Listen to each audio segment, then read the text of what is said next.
Good afternoon.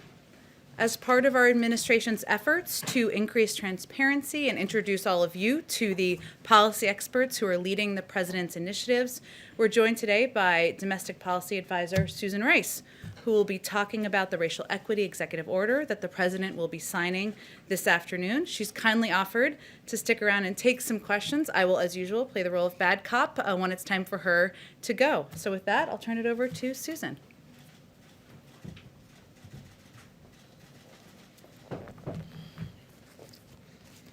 Good afternoon, everyone. It's good to be back. Jen, thanks. The President has committed the whole of our government to advancing racial justice and equity for all Americans. I'm leading this effort out of the Domestic Policy Council. I've assembled a first-rate team to drive this agenda forward. We'll hold the federal government accountable for advancing equity for families across America. I have the support of every White House office and every agency in this work because, as President Biden has made clear, advancing equity is everybody's job. Tackling these challenges, though, is personal for me. I'm the descendant of immigrants from Jamaica and enslaved Americans. My grandparents and my parents are beneficiaries of the American dream, and so am I. My family's story is a remarkable one of the march towards greater equality and opportunity. But for too many American families, systemic racism and inequality in our economy, laws and institutions still put the American dream far out of reach.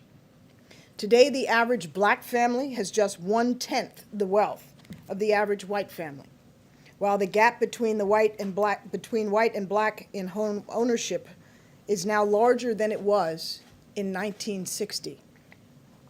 These long-standing inequities are compounded by the converging crises we face as a nation. Americans of color are being infected by and dying from COVID-19 at higher rates. 1 in 10 black Americans and 1 in 11 Latino workers are currently unemployed. By some estimates, 40% of black-owned businesses have been forced to close for good during the COVID crisis. Black and Latino families with children are twice as likely to be experiencing food insecurity during the pandemic as white families. And Black and Latino Americans are 2.8 times more likely to die of COVID-19. And for Native communities across the country, the overlapping economic and health crises have devastated tribal economies and healthcare systems. These are desperate times for so many Americans, and all Americans need urgent federal action to meet this moment. Today, President Biden will deliver a national address on his plans to advance racial justice and equity, starting with an equitable and inclusive recovery. President Biden will renew the federal government's commitment to making the American dream real for families across the nation by taking ambitious steps to redress inequality in our economy and expand opportunity for communities that have been left behind, including communities of color. His economic plans make historic investments in underserved communities and put equity at the heart of our recovery. His ambitious agenda builds on a legacy of Americans forging opportunity out of crisis. These aren't feel-good policies. The evidence is clear. Investing in equity is good for economic growth, and it creates jobs for all Americans. Economists have estimated that the U.S. economy has lost a staggering $16 trillion over the last 20 years because of discrimination against families of color. If we closed racial gaps in income and opportunity, these same economists have estimated we could add $5 trillion to the U.S. economy over the next 5 years and add over 6 million new jobs for all Americans. So building a more equitable economy is essential if Americans are going to compete and thrive in the 21st century. We've hit the ground running to embed equity throughout the administration. On day one, the President signed an executive order directing an unprecedented whole-of-government initiative to embed racial equity across federal policies, programs, and institutions. That starts with a review of policies and institutions to redress systemic racism where it exists and to advance equity where we aren't doing enough. Every agency will place equity at the core of their public engagement, their policy design and program delivery, to ensure that government resources are reaching Americans of color and all marginalized communities, rural, urban, disabled, LGBTQ+, religious minorities, and so many others. The President has put equity at the center of his response to the COVID-19 and economic crises. His executive orders signed last week deliver rent relief, student debt reprieve, and emergency food assistance to families across the country, helping all Americans, including Black and brown families who we know are being hit hardest by this crisis. And he took steps to make our broken immigration system more humane and secure. He restored the integrity of the census so that our constitutionally mandated accounting of every person in the United States is fair and inclusive. And even before taking office, President Biden released his American Rescue Plan that will make historic investments in advancing equity. Independent economists estimate that his plan will cut child poverty in half. Cut child poverty in half for all Americans and reduce overall poverty by 30%. Black American families this year will face a poverty rate of 20% if Congress does not act on the American Rescue Plan. But if enacted, the poverty rate would fall by over 1/3, and it'd fall by 40% for Latino families and by 1/5 for Asian American and Pacific Islander families. The American Rescue Plan also provides critical relief to Native American communities and tribes. These investments will lift over 8 million Black, Latino, and Asian Americans out of poverty and provide relief across sectors where families of color are most disproportionately impacted by this crisis, in food and financial security, healthcare access, and education and child care. Today, President Biden is continuing his commitment to embedding equity at the center of his agenda by signing an additional package of executive actions. The President will sign a memorandum directing the Department of Housing and Urban Development to mitigate racial bias in housing and affirmatively advance our nation's fair housing laws. He will also sign an executive order directing the Department of Justice not to renew any contracts with private prisons. Private prisons profiteer off of federal prisoners and are proven to be, or found to be by the Department of Justice Inspector General, to be less safe for correctional officers and for prisoners. President Biden is committed to reducing mass incarceration while making our communities safer. That starts with ending the federal government's reliance on private prisons. The President will also sign an executive order reinvigorating the commitment of all federal agencies to engage in regular, robust, and meaningful consultation with tribal governments. And the President will sign a memorandum directing all federal agencies to take steps to combat xenophobia and acts of violence against Asian Americans and Pacific Islanders who have been targeted by political leaders in our nation's response to COVID-19. Again, these are continuation of our initial steps to advance racial justice and equity through early executive action. Beyond this, the President is committed to working with Congress to advance equity in our economy, our criminal justice systems, our healthcare systems, and in our schools. As I've said many times in my personal capacity, and I'll say again, I believe we all rise or fall together. Advancing equity is a critical part of healing and of restoring unity in our nation. The President will have more to say about all of this later this afternoon, and I'm happy to take a few of your questions. Peter? Ambassador Rice, thank you. You speak about communities of color right now that are disproportionately impacted by the pandemic, of course. They're also less inclined to have faith in the federal government response to the vaccination process. So what specifically, I'll follow up with others, but what specifically is being done right now for communities of color to convince them it's okay to get this vaccine? Well, Peter, I will leave much of this to my colleague Jeff Zients, who's leading our COVID response, but I think two important points. One, we have established within our COVID task force an effort on equity, and that includes obviously racial equity, that will focus on health disparities, but also on the reality that there are Americans who, and particularly Americans of color, who, for very valid historical reasons, are skeptical and reluctant. And a large part of what our colleagues on the COVID task force are doing, this is the second part, is reaching out directly through targeted campaigns to get to those very communities where the skepticism is highest. And that's vitally important because as communities of color are suffering disproportionately, may have less access to information about the vaccine and the ability to easily go online in some instances and get an appointment, we have to take those additional steps to ensure that they are aware of its availability, they can get appointments, and that they understand that the vaccine is safe. Let me ask you, I have a couple things. One's news of the day, but another one, there's a lot of day one promises right now. Jen does news of the day. Okay, fine.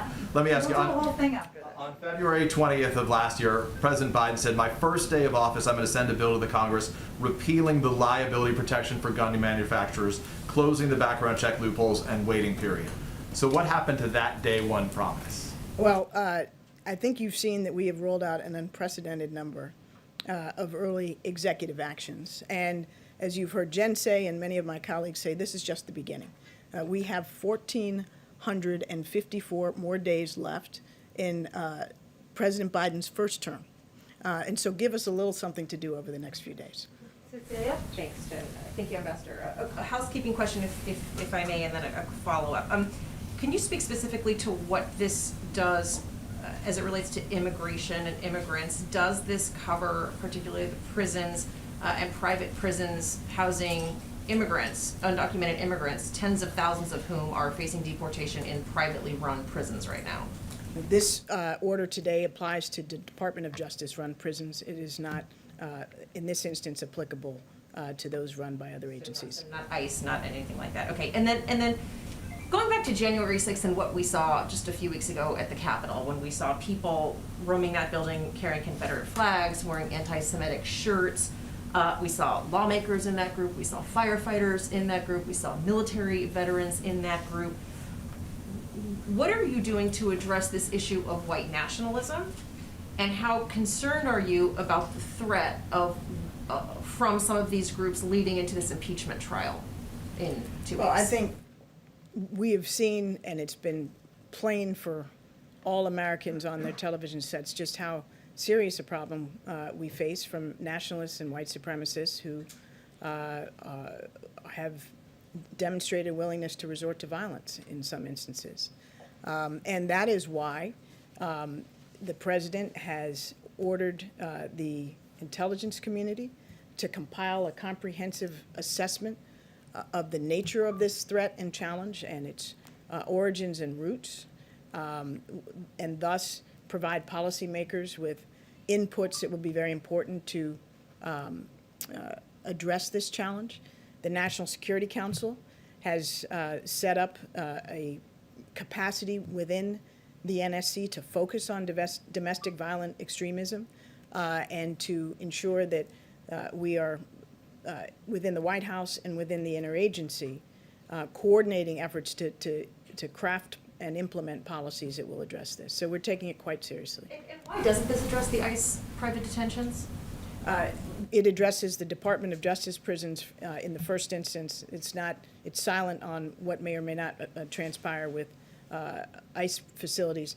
There was a Department of Justice Inspector General report in 2016 that underscored that private prisons funded by DOJ were less safe, less secure, and arguably less humane. This was the Obama-Biden administration took steps to end renewing of contracts for private prisons. Trump administration reversed that, and we're reestablishing it. Go ahead. And I know we met this morning, but tell us your name again. Mario Parker, Bloomberg News. Thank you, Ambassador Rice. Two questions. The first, what will the administration do to address the relationship between communities of color and police, particularly as part of the mass incarceration component? And then second question, Republican legislatures have signaled that they're going to look to roll back some of the voting procedures from the last election. We know that that's centered in some of those swing states and largely black and brown communities. What's the administration going to do about that as well? Well, with respect to prisons, policing, the entire basket of very important criminal justice reform issues, this is something that we are committed to addressing, and we will have more to say on criminal justice in the coming weeks, including on matters related to policing. So please stay tuned for that. With respect to efforts to roll back the access to the ballot, this is something that I expect that the President will address in his remarks today. It's a matter of real concern because we ought to be in the business of encouraging and enabling all Americans who are eligible to vote to be able to vote. And that's why we will continue to work with Congress on its various efforts to advance democratic reforms.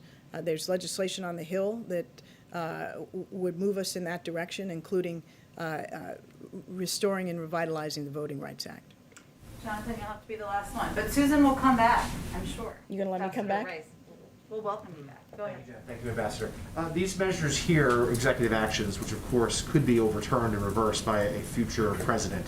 Can you talk about what steps could be taken to codify these, to make them permanent, whether it's private prisons or other measures, so they could not be undone by a future president? Yeah, well, Jonathan, as you know, to codify something and make it lasting in law requires that Congress, both houses of Congress pass it and that the President sign it. And for this, as well as many other things, there will be areas where legislative actions are the best and most durable approach. There'll be some instances where, in advance of legislation or efforts to achieve legislation, it's wise to take executive action. So I don't think we should assume that by doing something by executive action, where it may also be appropriate to seek legislation, that we wouldn't do it. We have a very full legislative agenda. The President's first priority is enacting the American Rescue Plan, as well as getting our nominees confirmed, and we'll be focused in the next few weeks on that. Thank you, Ambassador Rice. Thank you, Jen. Thank you, everybody.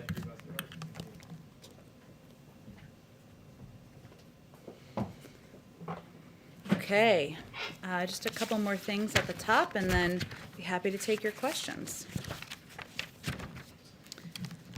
The President and his team have been working around the clock over the past 6 days to make meaningful progress on vaccinating as many people as possible.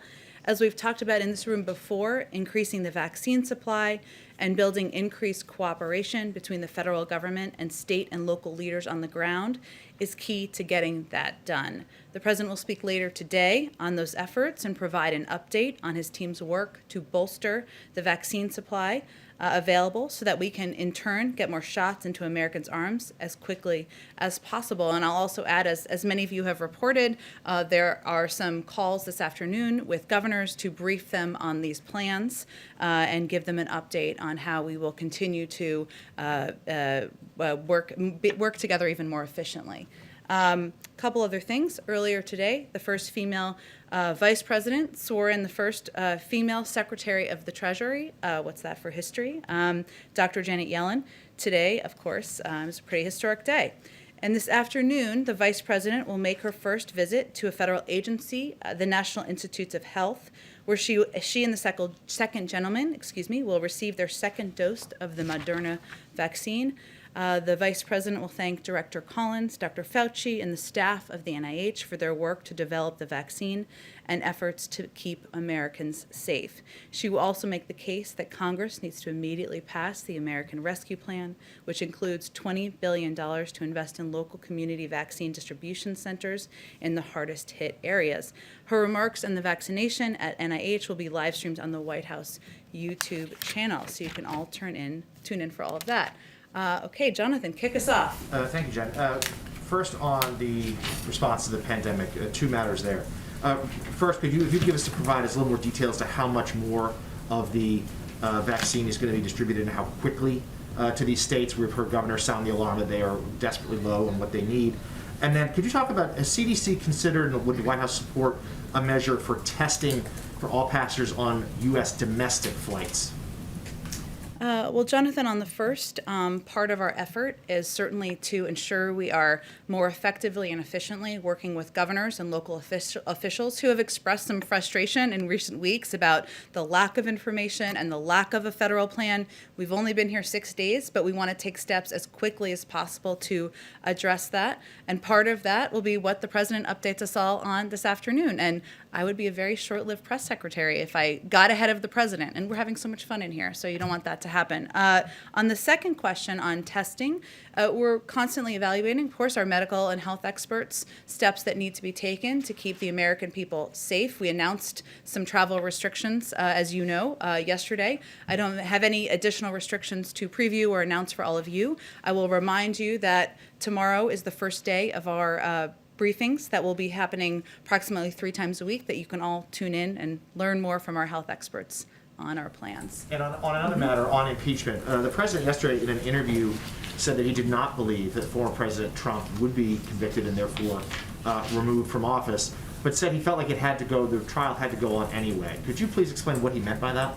Sure. Well, let's put this in context of last night. So last night, the House impeachment managers delivered the articles of impeachment to the Senate with a dramatic walk over, as you all carried on television.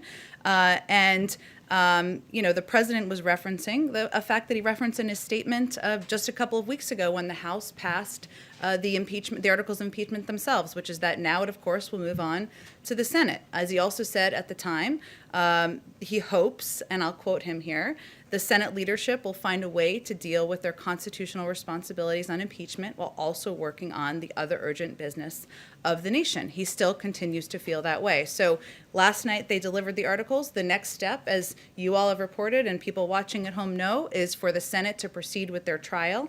He's going to allow them to move forward at the pace and manner that the leaders in the Senate determine. And I can promise you that we will leave the vote counting to leaders in the Senate from now on. Last follow-up and then hand off. On this, though, why is the president so reluctant to express his personal opinion as to what happens here? We understand he's not in the Senate anymore, but he is the leader of the Democratic Party. Why won't he say what he believes should happen? Well, the president believes that the Senate has the constitutional duty to proceed as they see fit on holding the former president accountable. He spent 36 years in the Senate. He's no longer there. As the president of the United States, he feels his role is to deliver on what he promised for the American people. So that's what he's trying to do every day. Go ahead, Peter. Just a little housekeeping as it relates to what's going on in the Senate right now. When is the last time that President Biden spoke to Leader McConnell? He has spoken with Leader McConnell, as he said. It's spoken with him a couple of times, but I'm not going to. I'm not going to read out specific calls to all of you on the pace or number of their phone calls. I guess the question is, this is someone who has always said, the president, that his strong suit is the ability to work with both sides of the aisle. And he criticized the previous administration for not bringing lawmakers here on COVID relief to sit down in the Oval Office. So why not say to Democrats and Republicans, come to the White House right now, let's hash this out and let's get it done? Well, I know that would make for excellent television and quite a dramatic moment here at the White House. But he is in close touch, as our team is, members of our senior team, as you know, Brian Deese, a number of senior officials here at the White House, speaking with different caucuses in Congress, Republicans, Democrats, people from different wings of different parties about our plans and our commitment to getting the COVID package passed. But our view is that a lot of those conversations should happen one-on-one, should happen in small groups, and that's the most productive way to move this bill forward. Let me ask if I can. There seemed to be a little bit of disagreement in terms of the way both Dr. Fauci and President Biden viewed herd immunity and when we get out of this pandemic right now. We heard the president yesterday say, I feel confident that by summer we're going to be well on our way towards herd immunity. Dr. Fauci said that he thought this would likely occur where we were closer to being back to normal by this fall. Just so it's clear for Americans what the administration is promising or telling them, when should we expect that takes place?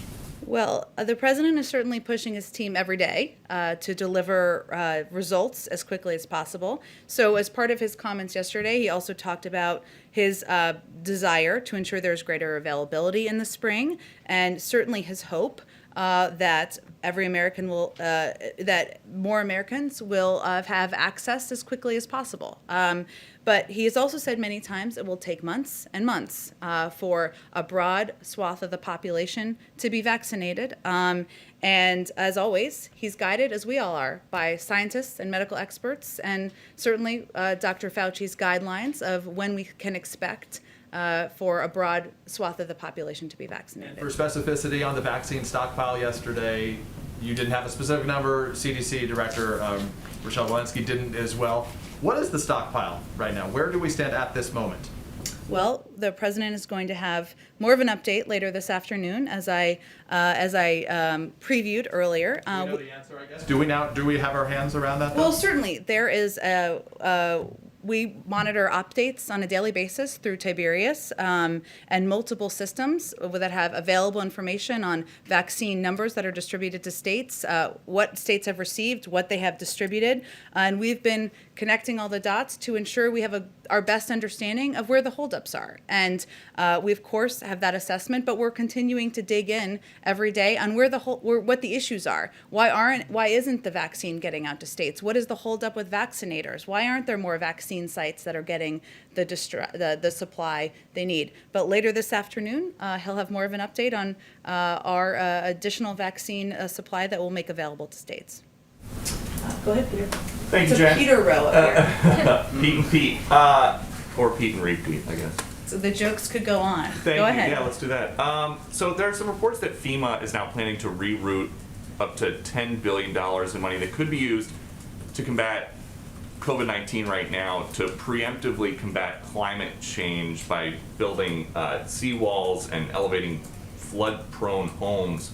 And I'm curious if there has been any thought given to waiting until COVID is behind us to do that. Peter, I had not actually seen that report before we came out here. As you know, and I'll just repeat, the president's first priority is getting the pandemic under control and doing everything needed, putting all of the necessary resources behind that. But I'm happy to circle back with our team on that specific report. And another question, the president says that he hopes that the Senate leadership can continue, can do the Senate impeachment trial while working on the people's business. What if they can't? Well, as president, you always have to be hopeful, of course. That's your role as a leader, to push leaders, push Democrats and Republicans to make more progress. But I think what the president will continue to do privately in his conversations with members of Congress, Democrats and Republicans, and publicly, is make the case for the cost of inaction. And I think he doesn't feel that the Democrats and Republicans in Congress have the space and the time to wait, that there's an urgency that the American people are going to continue to push members who are representing them on. And so I don't think he feels there's an alternative other than them to move forward with urgency. And then just one more. The riots in Portland and the violence in Portland recently, there was some discussion earlier about the January 6th rioters being reviewed by the DNI as domestic violent extremists. Are the rioters in Portland also being viewed through the same lens, or is that something different as the White House sees it? I think you and I talked about this yesterday and conveyed that all violence happening around the country will be reviewed as a part of the tasking that was done by the national security team. But I don't have anything to preview on it. Cecilia, go Thanks, ahead. Jen. On COVID relief, we've heard Republicans come out in opposition in broad brushstrokes at this point. But in terms of the conversations that Brian Deese is having, or the president for that matter, or anyone on your team, has any Republican come forward to give you an alternative? What is happening with these negotiations? What are they telling you that they want? To go? To stay? What's the without you negotiating from here, but what alternatives are they giving you? Well, Cecilia, you have the benefit of having covered Congress for quite some time, and you know none of them are quiet about what they like and don't like, and they often say it publicly. So the president and members of our team are hearing many of the same expressions of support and sometimes expressions of questions about whether the package needs to be the same size, whether it's targeted, whether it should be targeted in this way. Those are the same questions that they are hearing privately. And but what the president is also hearing privately, and what members of our team are also hearing privately, is that they expect him to be focused on this package, and they will be as well. And they hear and understand the urgency. And as you know from covering this for quite some time yourself, oftentimes things come together right before there's a vote, right? The president kind of alluded to this yesterday, but we feel democracy is working how it should. He laid out his big package, his big vision of what it should look like, and people are giving their feedback, and he's happy to have those discussions and fully expects it's not going to look exactly the same on the other end. And on the stockpile assessment, I want to flip the answer that you've been giving, saying that it's 5 days or 6 days. Give us some time to catch up with this. I understand that. On the inverse, it's been 6 days. Mm-hmm. Why don't we know exactly what is in this stockpile?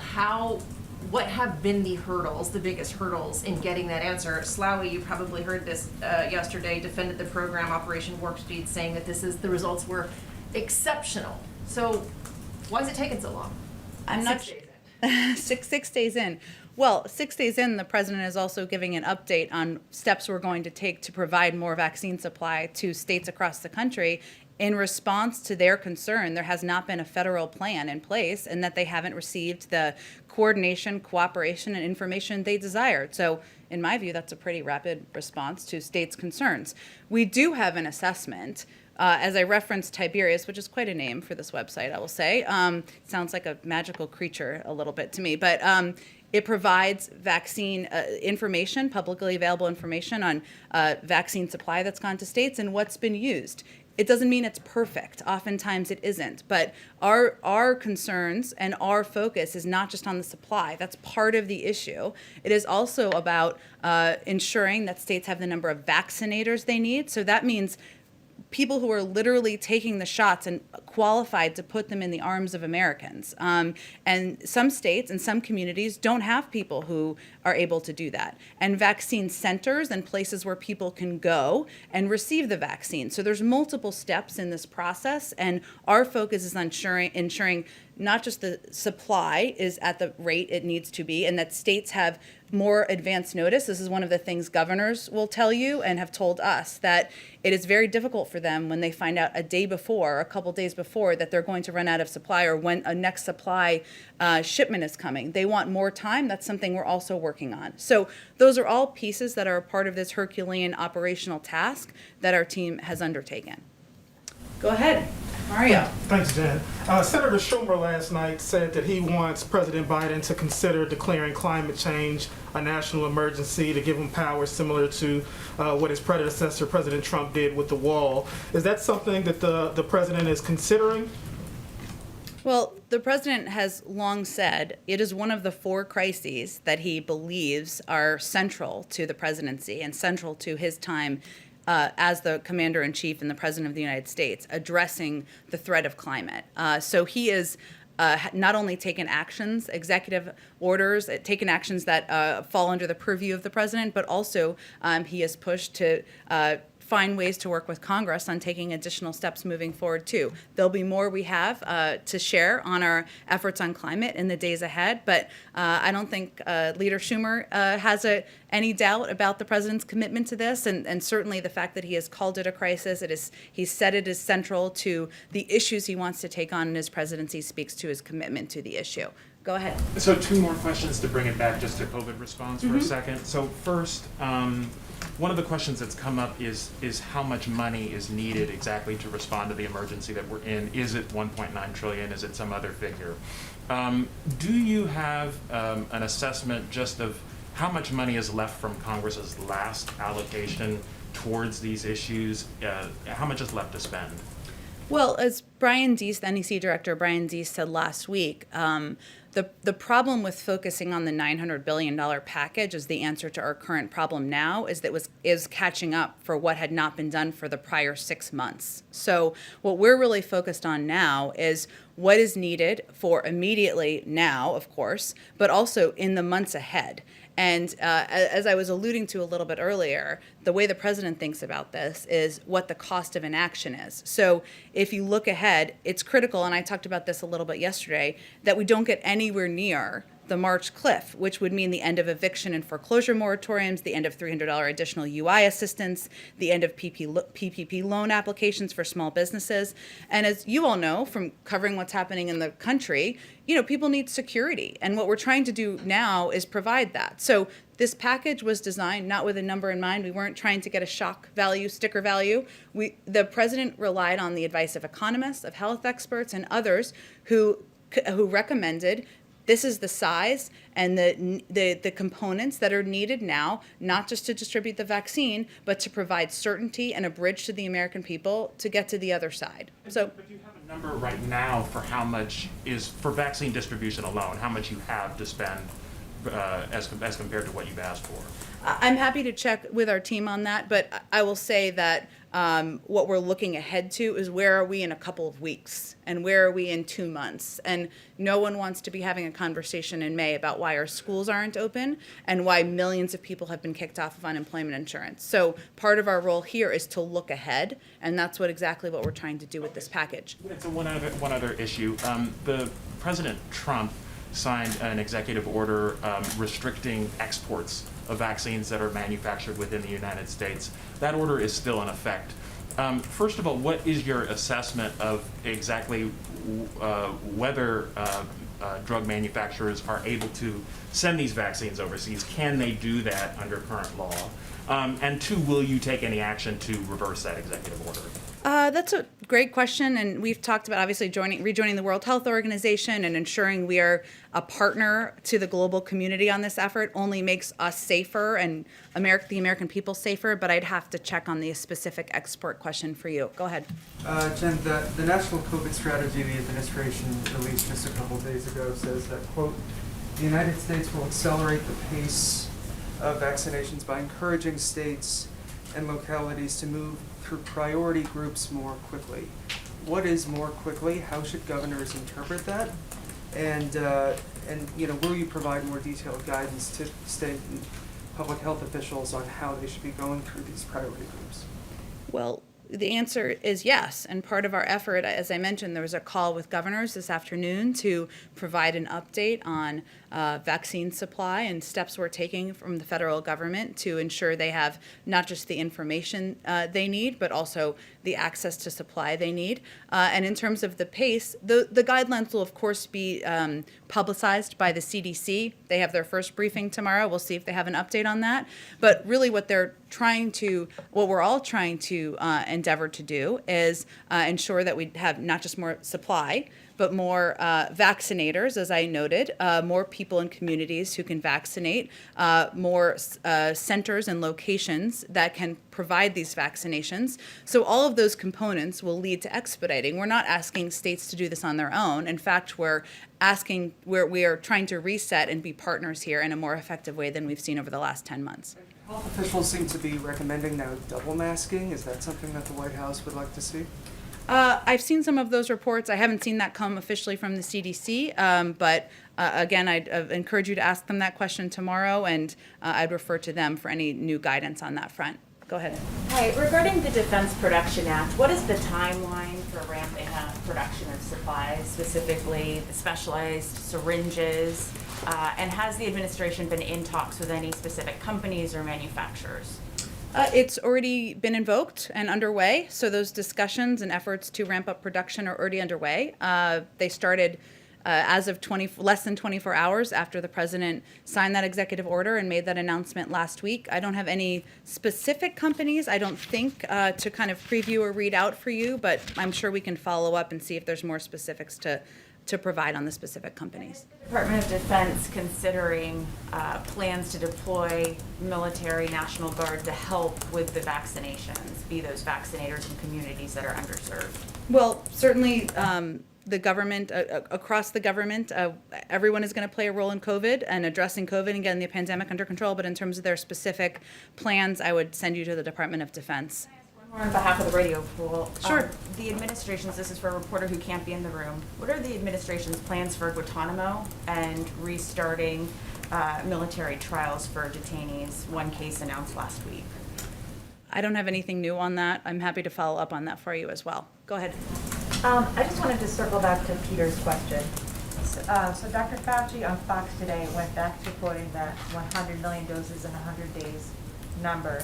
So did the president misspeak when he said the new goal is 150 million shots in 100 days yesterday?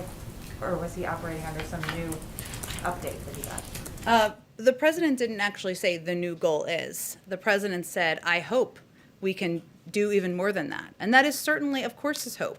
He is continuing to push our team to get as many Americans vaccinated as quickly as possible. That's why we set the bold goal of 100 million shots in the arms of Americans in 100 days to begin with. I would just remind everyone, this has literally never been done before. And as what he has asked the team to do and what the team is focused on doing is also planning for contingencies. I mean, we're at war with the virus. So in a wartime theme here, there are a lot of things you plan for, including trucks breaking down, freezers breaking, needing to plan for that, not having vaccinators in a location to be able to put the syringes in people's arms. The 100 million number, though, would be a more accurate number to be citing. That's the number we set based on the recommendations of health and medical experts, continues to be our goal. But does he want to beat that goal? Of course he does. Of course he does. But again, it is a goal that was set with contingencies we need to plan for in mind, and he's going to continue to push the team to meet that goal and go beyond it. Go ahead. I wanted to ask the ambassador, but I didn't get a chance to, which is in terms of the racial equity goals. Does the White House support overturning Small Business Administration language that prohibits people with records from accessing PPP relief? It's something that on the Hill has the support of Portman and Cardin. I know I had talked a little bit with our economic team about this issue earlier, but I'll have to circle back with you on it. It's a good question. We'll bring Ambassador Rice back, but we'll circle back with you on this today.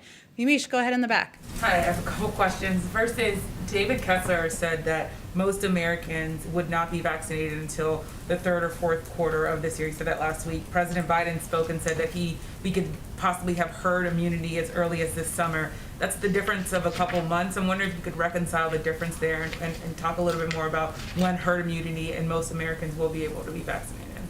Well, it's sort of similar to what Peter asked a little bit earlier, but what the president is of course pushing his team to deliver results. And his goal is to ensure there is a greater availability in the spring and that it continues to improve in the summer. Everybody won't be eligible this spring, as you all know, even as the CDC continues to provide updated guidance. But he would certainly defer to health and medical experts and obviously the guidance of Dr. Fauci on when we may be at the pace of reaching herd immunity. But, we will continue to update as more progress is made, what the goals look like. Following up on that, in terms of data collection, it's my understanding that something like 50% of the vaccinations are coming in without racial data. Is that accurate, or is there something else there? I'm wondering how you'll measure success in vaccinating people of color and vulnerable communities if you don't have the data on who's getting vaccinated. And will we seeing kind of mobile outlooks, mobile outreach to those communities in terms of vaccines? When might we see that?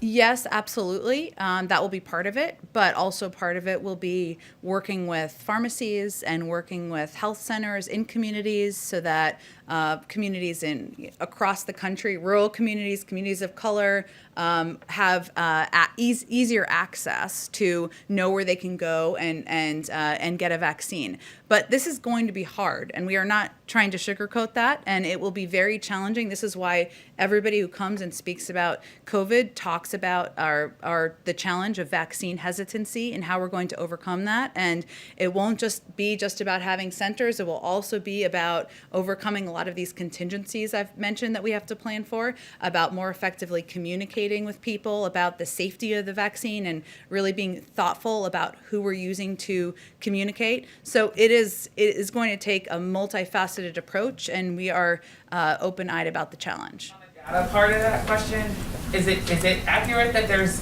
very little racial data, or at least less than 50% of racial data coming in on vaccinations? I would refer you to the CDC, and I know they'll have their first briefing tomorrow, and that sounds like a great question to ask them. Susan Rice she couldn't take all the questions, so maybe I'll ask you the question I was going to ask her, which is, we've seen that after January 6th, there is obviously this issue of white supremacy and racism coursing through our country.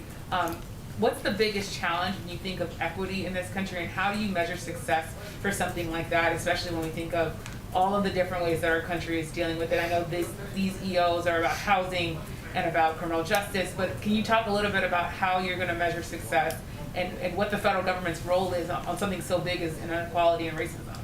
Well, I think what Ambassador Rice was conveying to all of you, and obviously what the president will sign later this afternoon, is an executive order that makes racial equity and addressing racial equity a priority across the government. And what how the president talks about this is that far too often we think of racial issues that are in the racial equity bucket, shall we say, are only related to a couple of categories, and that's just not accurate. We need to address racial equity in terms of health disparity. We need to address it in terms of access to lending and to loans. We need to address it in terms of biases and discrimination as it relates to housing. And so what this executive order will do will make it a priority and infuse expertise and personnel to ensure we are addressing issues that impact communities of color across the country every day, and not just every few months when it's an issue that comes up and prompts questioning. Go ahead in the back. Thank you, Jen, and thank you for making sure that everybody gets the opportunity to ask questions. I really appreciate that. I've got one on housekeeping real quick, and then I've got a domestic and a foreign policy question. So you got some beautiful screens behind you. Your predecessors have rejected multiple requests to bring back the Skype seat to the daily briefings for the benefit of reporters who are trying to stay safe during the pandemic by working remotely. Would you consider bringing back the Skype seat? We would. I will say, people don't usually realize this, but there's normally about 60 people in this room. I think that's the right number. That's certainly something we would be happy to have in this room. And I think all of you would too, because you're asking questions on behalf of your colleagues. But we also we rely on the advice of our health and medical experts on what's safe, not just for us, but for all of you. And having everybody sit seat by seat wouldn't be safe. I know that's not what you're asking, but we'd certainly be open to taking questions via Skype. I took some questions on Twitter the other day. We're going to try to take some questions from the American people that they ask on YouTube. And so we'll continue to look for ways to not just bring back the daily briefing, but to take questions from more reporters and people. Okay. During the campaign, this is the foreign policy question. During the campaign, Mr. Biden had said that he would give benefits to the Palestinians, but he didn't specify anything that he would ask any concessions. So the question is it the belief of this administration that the Palestinians don't have to make concessions to get funding or a consulate? Well, I think I've talked about this particular issue enough in my old days at the State Department to know I'm going to defer to our national security team and the State Department and Jake Sullivan on any more specifics. Obviously, the president's view continues to be that a two-state solution is the only path forward, and that continues to be the position of his White House and administration. Finally, this is on behalf of a colleague who's not able to be here today due to social distancing. Does the president believe he can attain unity with the 74 million Trump voters while urging his allies in the Senate to hold an impeachment trial after his predecessor has already left office? Well, the president's belief is that he was elected by 81 million Americans, in part because they believed that he was somebody who could help bring the country together, unify the country around addressing the crises that we face. And when he talks every day, nearly, about getting the pandemic under control, putting people back to work, he's not just speaking to people who voted for him. He's speaking to all of the American people, including the 74 million who didn't vote for him, and certainly addressing the pandemic, ensuring that people don't worry about the health and safety of their grandparents, of their sisters and brothers, getting kids back to school. That's not a partisan position. That's a leadership position, and one he's taking because he wants to make sure he's delivering for all of the American people. Go ahead, all the way in the back. I'm Marek Volkowski from Polish Radio. The president spoke with Chancellor Merkel yesterday. Mm-hmm. But the readout from the phone call doesn't mention Nord Stream 2, the pipeline from Russia to Germany. Mm-hmm. Have they discussed this particular project, and what's President Biden's position on Nord Stream 2? Is he determined to use all the tools he has, like sanctions, to stop the project? Well, I don't have any more for you on the particular readout, but I can convey that we continue to believe, the president continues to believe, that Nord Stream 2 is a bad deal for Europe.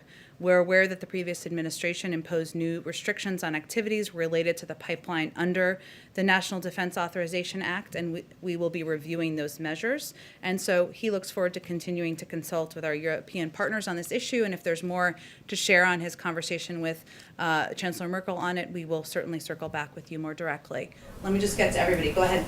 Thank you, Jen. This is just following on from Yamish's question earlier. We heard the president yesterday say that anyone who wanted to get a shot would be able to get one by spring, and that we would be well on our way to herd immunity by summer.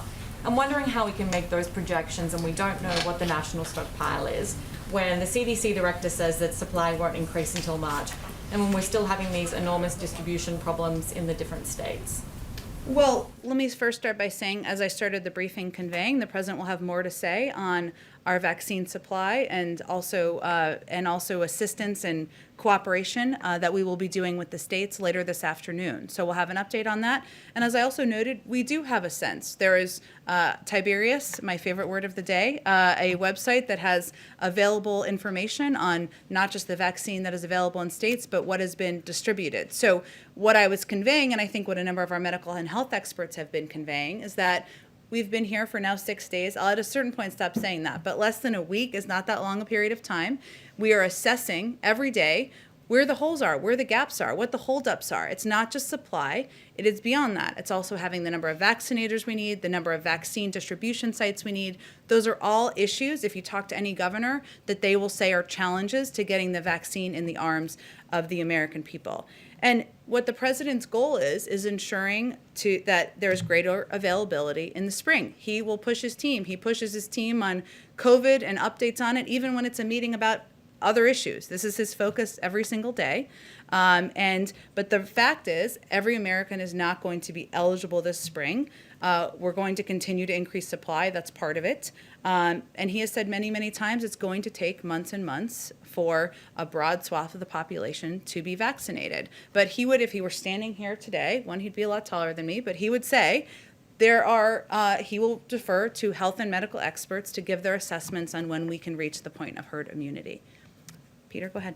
There is a report now that the chief financial officer of Florida has sent a letter to the International Olympic Committee that Florida would like to host the Olympics if Japan next year is uncomfortable because of the pandemic. Is a Florida Olympics in 2021 something you can see the White House supporting? Wow, well, that's a lot of steps that need to take place. And I don't know the entire process of the Olympics, but I would certainly send you to the U.S. Olympic Committee and the International Olympic Committee first on what their assessment of that offer is, and certainly, of course, what their assessment is of Japan's preparedness for the Olympics. Go ahead right here. Jen, on contingencies, if these COVID vaccines need to be tweaked or changed because of these emerging variants, how is that going to complicate your rollout effort? Well, Dr. Fauci spoke to this a little bit last week, and I expect this will be one of the lines of questioning with our health and medical experts when they have their first briefing tomorrow. And they have spoken to both assessments that have been made about the efficacy of the vaccine, even with the new variants, and how they are evaluating what the efficacy will be moving forward. This is something that they will continue to look at through a medical and health lens. So I don't think I'm going to have a new update or assessment for you from here, but it's something they're looking closely at, and the president will continue to encourage them to be as honest and straightforward with the American people as possible. Just one unrelated question. One of the President Trump's last acts was to grant protective status to Venezuelans who are in the United States. I believe that still stands. Can you give us an update on your position on that? Sure, let me see. Let's see. Well, the overriding goal of the United States is to support a peaceful democratic transition in Venezuela through free and fair elections. He has long been clear, the president that is, that his administration's approach to Venezuela will focus on addressing the humanitarian situation, providing support to the Venezuelan people, and reinvigorating multilateral diplomacy to press for a democratic outcome and pursue individuals involved in corruption, human rights abuses, and pursue individuals involved with that. I don't have anything more for you on the status of temporary protected status. That was a mouthful. I will, of course, our national security team is doing a review of all of the positions and put in place by the Trump administration, and we'll provide an update when we have one. Go ahead. One more question. Ambassador Rice outlined all of the disparities when it comes to Americans of color being infected and dying from COVID at higher rates. Does the White House fault the policies of the previous administration for creating those disparities that we're seeing? Well, health disparities in communities of color existed long before the Trump administration took office, and I think that's a statement of fact.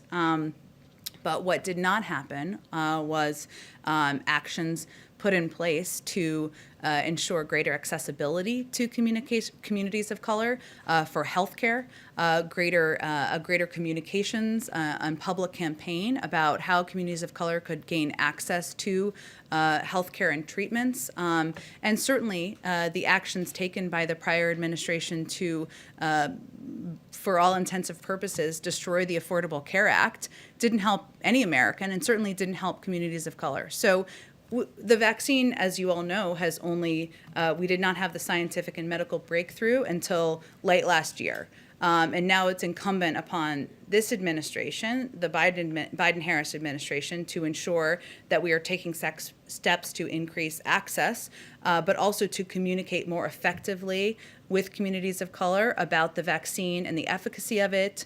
And that certainly is a primary focus. That's one of the reasons why Dr. Marcela Nunez-Smith is leading a COVID task force and is a pivotal part of the COVID team. And I will say, from being on the transition, she wasn't a person who was, aside from by reputation, but she wasn't known by then President-elect Biden previously, but he was so impressed with her as a member of the COVID advisory task force that he felt personally it was important to have her as a pivotal member of the team to address exactly this issue.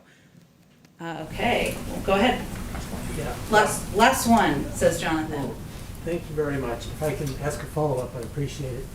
The Trump administration granted waivers to Arkansas and other states to require work for some Medicaid recipients. That was challenged in the court. The court struck it down. The Trump administration pushed it to the Supreme Court. It's pending there. Does the Biden administration support these waivers, oppose them? Are they going to argue for it, against it? What's the position of the administration?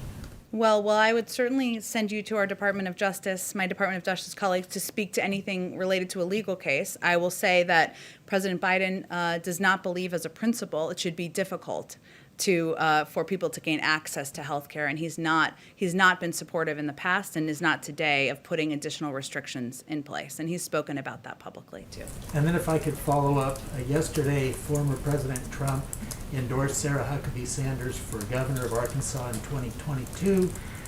Where does President Biden stand on that particular race, and how high is this on his list of priorities?